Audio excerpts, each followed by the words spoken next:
Marami ang nagulat at hindi makapaniwala matapos makumpirma ang balitang pagpanaw ng isa na namang bitiranang aktres na si Jacqueline Jose o Mary Jane Santa Ana Goc sa totoong buhay.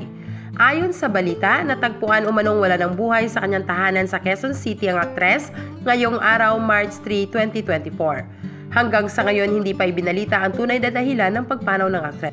Huling natunghayan si Miss Jacqueline Jose sa teleseryeng Batang Quiapo sa kanyang role bilang Chief Espina. Naiwan ni Miss Jacqueline Jose ang kanyang anak na sina Gwen Garimond Ilagan Goc at Andy Eigenman. Gumanap ng iba't ibang role sa pelikula at maging teleserye at tumanggap ng iba't ibang parangal, patunay ng kanyang galing sa pag-arte.